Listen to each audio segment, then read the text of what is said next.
Hello Podium Chasers, I hope you are all well. Welcome back to the channel. It has been quite a while, nigh on a year actually, since we've been broadcasting and getting involved in the sim racing world. But we are back. I am very pleased to say that, and the eagle-eyed among you would have seen I put out a little teaser video a couple of days ago, and let's follow up with that today, shall we? So get comfy, grab a drink, coffee, tea, something a little stronger depending on what time it is and where you are in the world, and let's see how we get on in that race. Now you'll remember we were in P2 when we left it on the clip the other day, and let's roll through that and see actually how we get on. Now, are we going to get a P1? Are we going to get a podium? Is there going to be total carnage? I don't know. We'll have to wait and find out. So yeah, sit back and relax. Drop a like if you want to see more stuff like this. Consider a sub. That would be absolutely fantastic. And yeah, without further ado, let's go racing.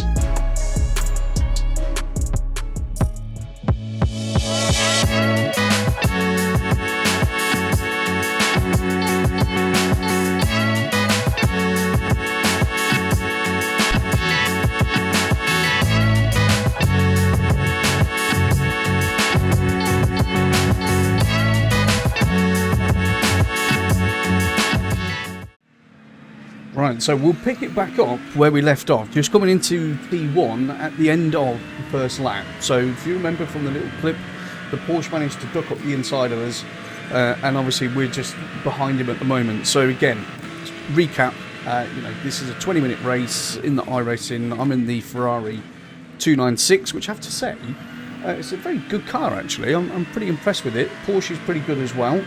Spent some time in the Mercedes, in the AMG, which didn't really bear too much fruit, as Dal would probably testify when he watches this. But other than that, I've been really impressed with the Ferrari. But as you can see, we're all over the back of this Porsche yet again. This is lap 2 of a 20-minute race, and the Beamer takes an opportunity there to take it around the outside. Are you fucking serious? You've got to be really careful on the throttle there. We didn't want to get too slidey, maybe understeering to the side of him, so we take a cautious approach. The chap in front in the Beamer, he's a lot quicker, as you'll see. I think he was doing sort of early 132s. The best that I could muster, as again these two are getting really close coming out of that final left-hander. The best I could muster, to be quite honest with you, was sort of mid 33, which, you know, it's not too shabby. Not a pro, they're in the 31s, but I was quite happy with that. Timmy Blunder could only get it in the low 33s, so I'll take that all day long with his load cell, very expensive brakes, and my non-load cell brakes. Anyway, into T1 we go again. So now everything's coming up to temperature a little bit more, so we're going to start thinking about, okay, where are these guys strong, where are these guys weak, where can we potentially look to make a move. Now, anyone who's ever got involved with iRacing will be well aware in terms of your safety rating and the iRating off tracks. So we'll look at that one on the next lap. But there's an off track there which you have to be so careful. Literally, as soon as one tyre goes across that white line, you're going to get an X, and 17 of those will get you disqualification in the race. And obviously, the more of those you accumulate, the more you lose in your safety rating. And I have an A license, so when I get X's, it's detrimental, let's put it that way. But as you can see, we're all running at quite a similar pace at the moment, and that Porsche never quite throughout the race gets it correct through that particular left-hander. I'm always able to make up time with him, but at the moment we're pretty comfortable. Yeah, we're taking some good lines. We're obviously having a think now. Do we do a dive bomb?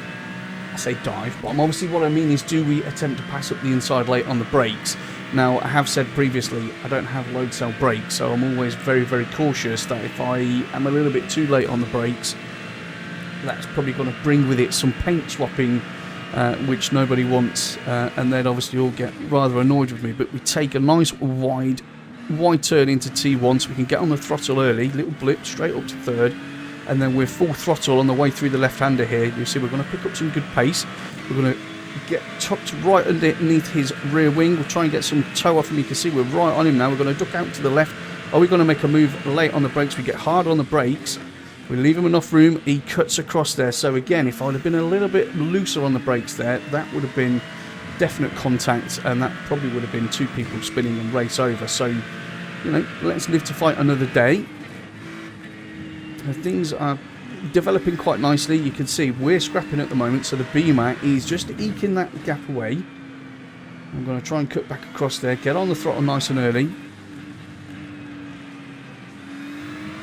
So as you can see, it's a very technical track, is Interlagos. Obviously that isn't the official name on iRacing, but it is Interlagos. It's very technical. You know, you've got a good mix. As you see here, we're going to get into some really, really fast sweeping left-handers. A lot of people don't realise you can really come off the track there, yeah, in terms of track limits. I get a little bit too deep. I have to wait, really, really wait to get back on the throttle, but we do eventually do that. That's not a biggie. Obviously, we'll pick up the slipstream on the way down the main straight. And obviously it also gives me a chance to have a bit of a breather, because as you can all tell, I'm not a spring chicken anymore, and at this point I was probably about to have a heart attack, if I'm quite honest with you. I was working very hard. So 50-metre board on the brakes, down into 3rd gear, we'll come off the brakes, trail in nicely. I want to take that curb.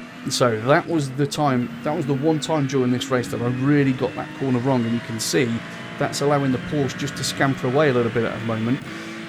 Behind us, not that anyone wants to see what's going on behind at this stage, but behind us we've got 2 Ferraris and 2 BMWs who are all really bunched up.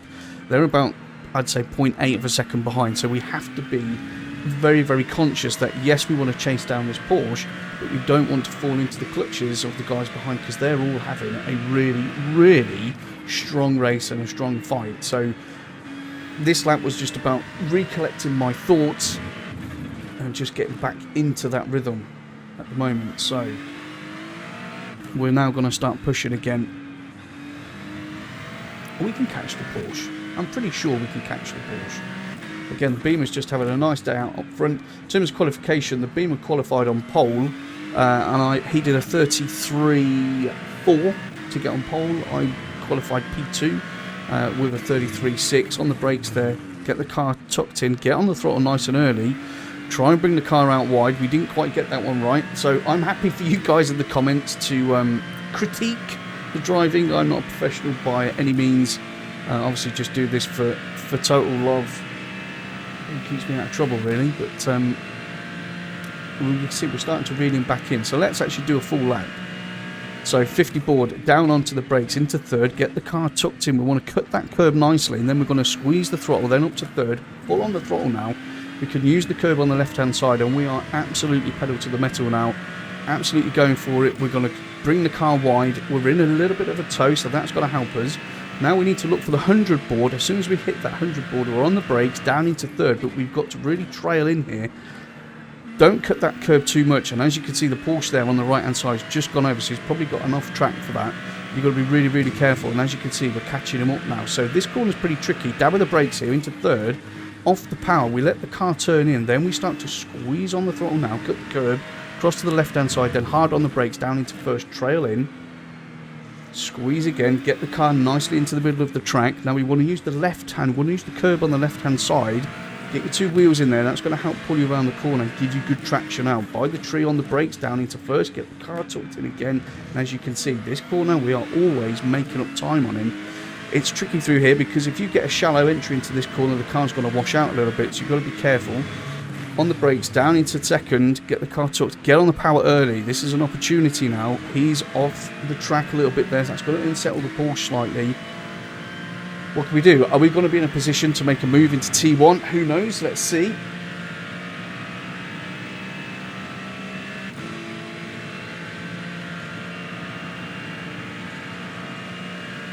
Not into T1. Now, if I had been brave and had low tail brakes, I probably could have ducked out there and tried to do something. But again, I'm conscious that I don't have the ability to do that when I'm, you know, against other people at this stage. I don't want to risk anything. As you know, in terms of racing, this race was one of the best races that I've had. It was really, really close all the way through, as you've got to see. He double touching on the brakes there again. He's worried about he's going to wash too wide and get himself an off track. And if you go, that curb's cambered, so if you go even a little bit too much on the right and the car loses its balance slightly, the car's got to want to try and over-rotate on you, so you've got to be really, really careful. But again, as we approach this particular section, we're making good ground on the Porsche. That's a nice line through there, so now let's get those wheels tucked in on the left, squeeze the throttle now, squeeze, squeeze, squeeze, go, full power, look for the tree on the left-hand side just before then, on the brakes, down into first. Now we're going to cut back across again. You can see you can cut a lot of that curve, but I don't think he cuts enough of it, or whether he's doing some form of defensive driving at this stage, I don't know. But we're both pretty similarly paced. Let's see if we can get a good... Well, we're both following each other through there. That was a good drive out of that last corner from both of us. So, what do we think, peeps? What do we think? Are we going to manage to mount a move on this Porsche? Or is he going to fend us off for the entire race? I mean, if you like Porsches, it's a great race for you, isn't it? Chris Gedman's probably loving this. He does have a penchant for the Porsche. We're going to make a move up the inside into T1 on the brakes. We're going to now get the car tucked in again. He manages to brake just a little bit later and come across. We're not going to do anything to put ourselves in danger or unstable the car in any way. We've been fighting way too hard so far to risk any of that at this stage.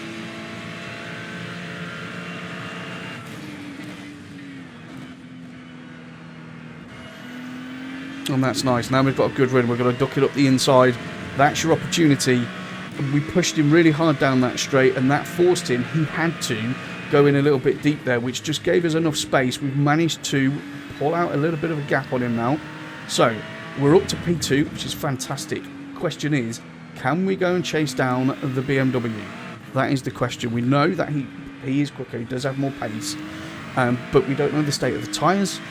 We don't know if he's nursing the car in terms of off track. So we've got no off tracks at this stage, which is great. So we've got 17 to play with if we wanted to push the boat out really, really far. So let's see if we can catch the chap up. We'll just do a little camera angle change. Again, I'm just playing about with all these things, so...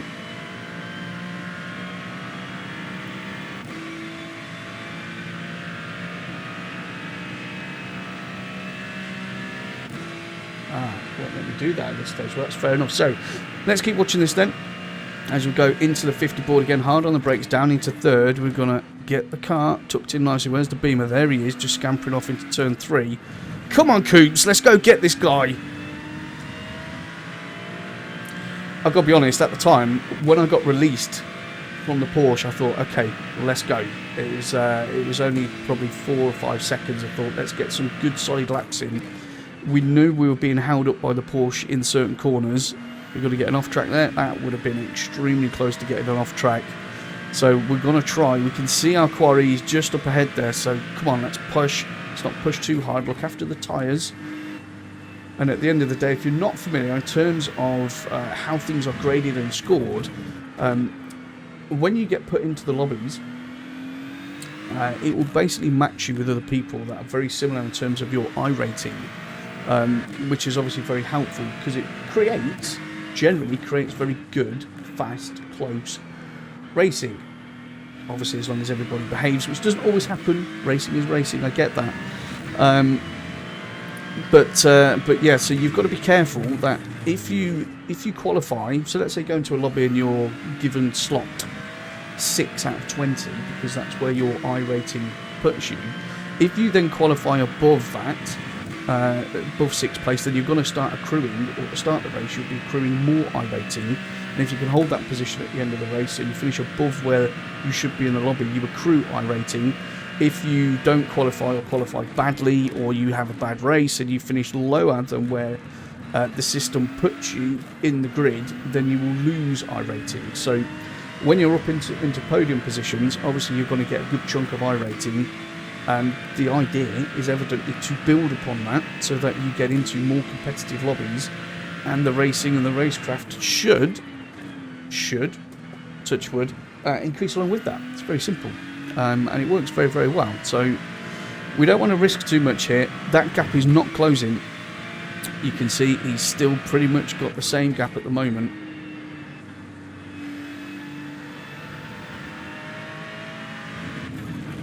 And are we gonna suffer with some old man racing fatigue? I don't know. It's a possibility, let's put it that way. So, are we going to have any more challenges? Let's just have a little re-look at how we got that move done on the Porsche, because it's exciting, isn't it, at the end of the day? You know, whilst we're trying to catch our breath from all that excitement. So we see we get him lined up. Just as we go into this left-hander here, you can see he pushes himself wide. We keep it nice and tight. And at the end of the day, the door's open on the left-hand side. We're going to make that move done. We're pretty confident that we're going to be able to pull back across him, and we will. And then we'll see, just over the next couple of corners, that we're able just to keep it nice and tidy, nicely between the lines, shall we say, and we're able to get that move done, and we can make sure we can slowly start to push away now, which, you know, again, that was what the plan was in the first place. So if we go and yeah, so we can see now we've managed to get that move done. We're trying to chase down the Beamer. What have we got here? We're in lap 9. I know we've already probably touched on this particular lap, but obviously things happen with technology, and I do have little people in the house that usually get involved as well. So we'll push this on. We can see now the Porsche decided to commit suicide. I don't know if he had a brake failure or whatever into T1, but he's now not worth worrying about. And as you can see, we're now running a pretty lonely race. It's all just about keeping it together, making sure we don't make any mistakes, don't total the car. But you can see we've, you know, in terms of what's going on in front of us, there's nobody in front. There's nobody really behind. So it's a pretty lonely end to the race. However, I'm more than happy to take that. And to take with it a nice big fistful of iRacing at the end as well, which will mean that next week, I believe we're at, maybe we're at Spa next week. I need to double check that, but a track that I know very well, I'm hoping that we'll be able to have some pretty good results next week at Spa. So plan for me going forward, just in case you guys are interested, obviously, is obviously we'll do some more content like this. You know, there's been some great races. We'll do some live comms over that. We'll also look to make sure that we do plenty more live streams as well for you guys. So I'll post some information about that on the channel. But again, if anybody's interested in this type of content, I know there's lots of people out there, but Jem, we don't take ourselves too seriously over here. Drop a like, that would be awesome. Really, really helps the channel out. And consider a sub if you want to see how we get on, if we can make those improvements. So you can see the checkered flag is waving on the left-hand side there. And that will be the end of that race. So, ladies and gents, I hope you enjoyed that. Any comments, please feel free to share those. I'll obviously come back to you with any questions that you may want to put my way. But other than that, we'll see you guys in the next video. Have a great day. Enjoy the sim racing world, and I'll see you all soon. COMMS by Coops out.